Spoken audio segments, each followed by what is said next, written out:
entreprise qui est d'interroger aussi subtilement le vocabulaire de Bergson, et qui parfois donne des choses comme ce que vous avez dit à la fin, qui sont lumineuses, et parfois pose la question, est-ce que des notions que vous introduisez, enfin, j'efface, est-ce que les notions, par exemple, d'outils, de modèles, de schèmes et d'expériences sont apportées par vous, ou relèvent aussi d'un vocabulaire ou d'un système de pensée, de notions bergsoniennes?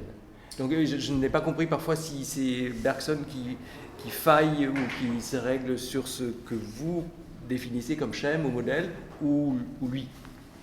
Oui, les oscillations dans mon vocabulaire et mes hésitations tiennent précisément à ce qu'il n'y a pas de théorie chez Bergson, à l'exception de ce qu'il dit de la distinction entre concept et métaphore, à l'exception donc des textes sur la métaphore, il n'y a pas de théorie chez lui des différents statuts que peuvent avoir des mots dans l'usage qu'on en fait dans un texte philosophique.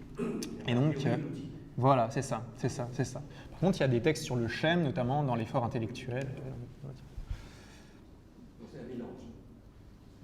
Voilà, et c'est au fond ce qui fait que je pense que c'est entre autres en pensant à la théorie bergsonienne de la métaphore qu'on a parlé de façon un petit peu générale de la métaphore de la mélodie, mais au fond lorsqu'on regarde dans les textes, dans les premiers textes, c'est seulement de manière extrêmement approximative qu'on peut parler d'une métaphore. Il s'agit bien visiblement d'une expérience à laquelle il renvoie.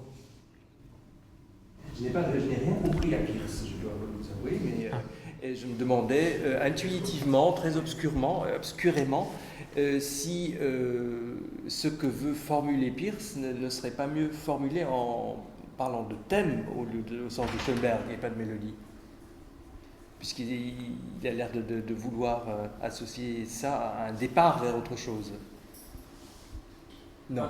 Dans la mesure où... La croyance est du côté de l'action, comme vous disiez, c'est ça?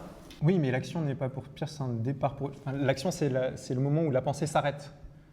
Et c'est en ce sens-là que je disais que... Ce qui n'est pas bon. Peirce ne dit pas que c'est bon ou pas bon, au fond, son problème n'est pas là. Je dis simplement que, si j'ai bien compris ce que vous avez dit tout à l'heure sur Schoenberg, ce qui différencie la mélodie du thème, c'est que la mélodie va vers la résolution la plus rapide possible.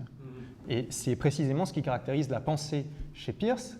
Et du coup, voilà, quand il utilise la mélodie pour penser la pensée, comme modéliser la pensée, implicitement, c'est ce qu'il attribue comme caractéristique à la mélodie, c'est-à-dire le fait que la mélodie va le plus vite possible vers la demi-cadence, c'est-à-dire vers la croyance, puisque pour lui, la pensée va le plus vite possible vers la croyance.